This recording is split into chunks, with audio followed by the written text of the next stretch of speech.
Two women are pregnant right now, in two different states, filling out the exact same budget.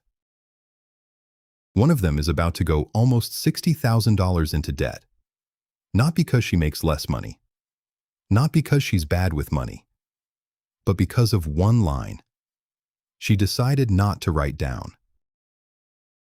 Claire's due in 6 weeks.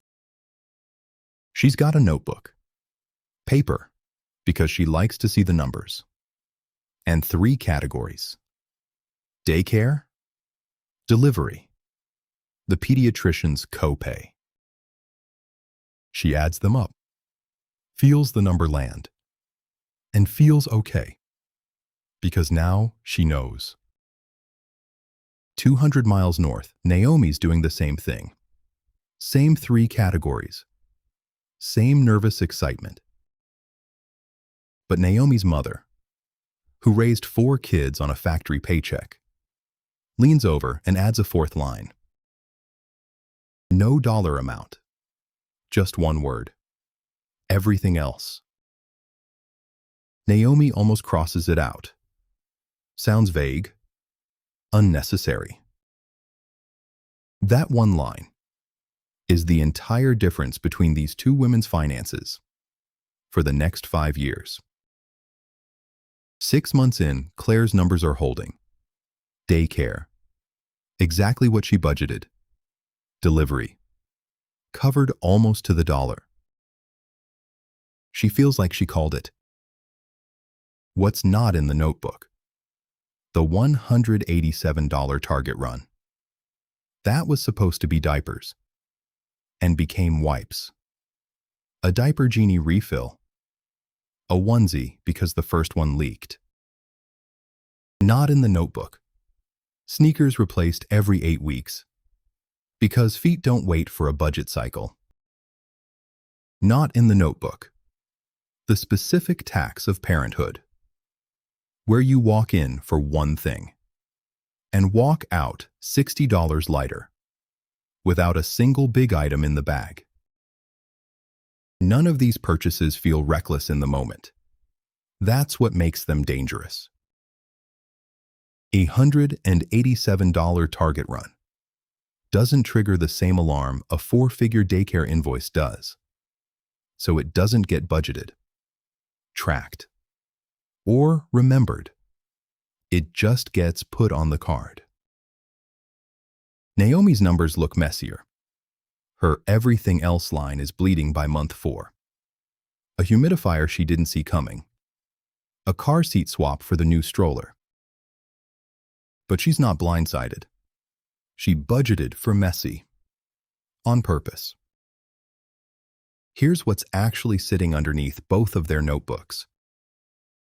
LendingTree's most recent data puts the average American family's spending in a child's first 5 years at just over $29,000 a year. Not the big 3. That. Claire's 3 categories covered maybe 60% of what actually hit her account. The other 40% didn't arrive as one bill. It arrived as 40 small ones. And small bills don't trip the same alarm a big one does. Run that 40% gap on $29,000 a year for 5 years, and you land at almost $60,000. That's the number from the top. That's not a rounding error. That's a car. That's a down payment. That's 5 years of retirement contributions she'll never get back. Because right now, it's sitting on a 22% APR card instead. This has a name. I call it the diaper budget trap.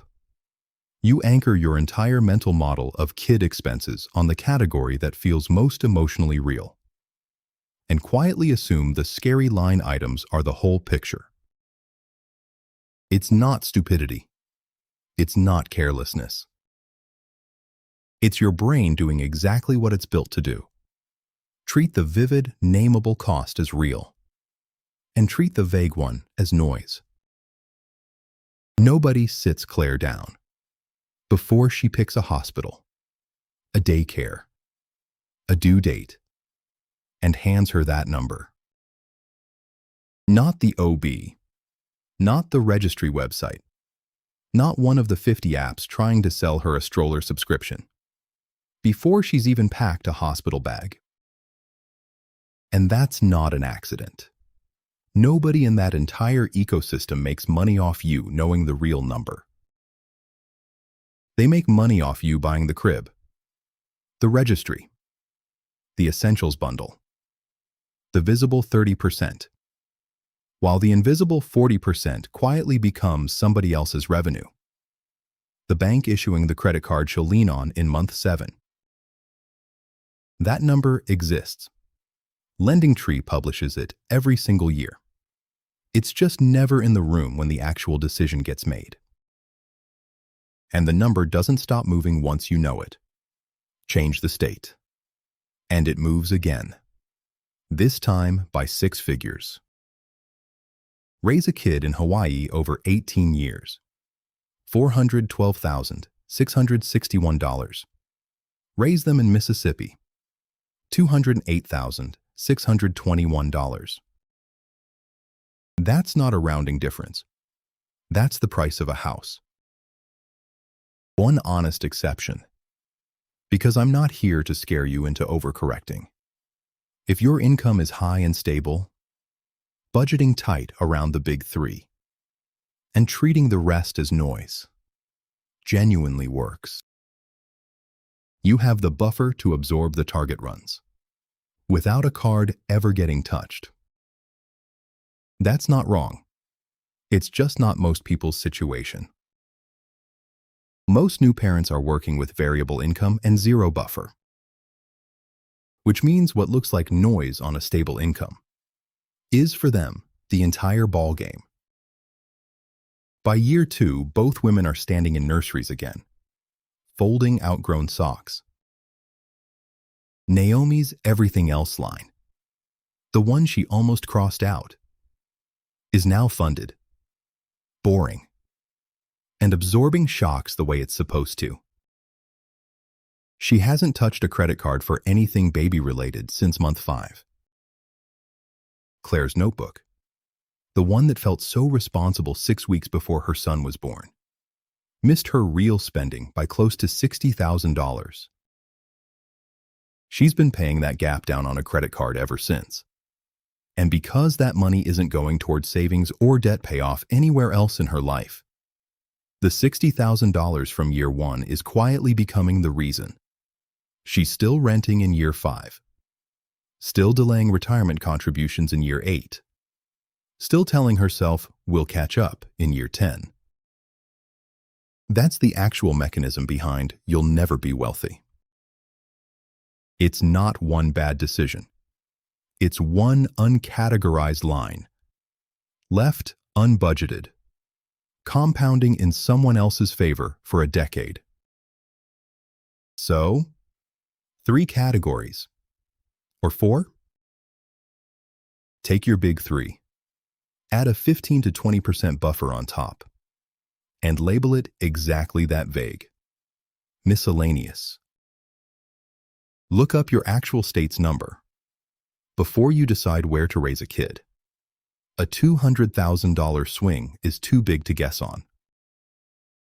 And track your first 3 months of everything else spending by hand. No app. No rounding. That's your real number, not the one that feels comfortable.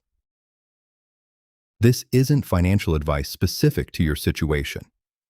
Every household's number is going to look different. So treat this as a starting framework, not a formula. The $60,000 was never hidden. It just needed a line to live on. Tell me in the comments, what's your 4th category?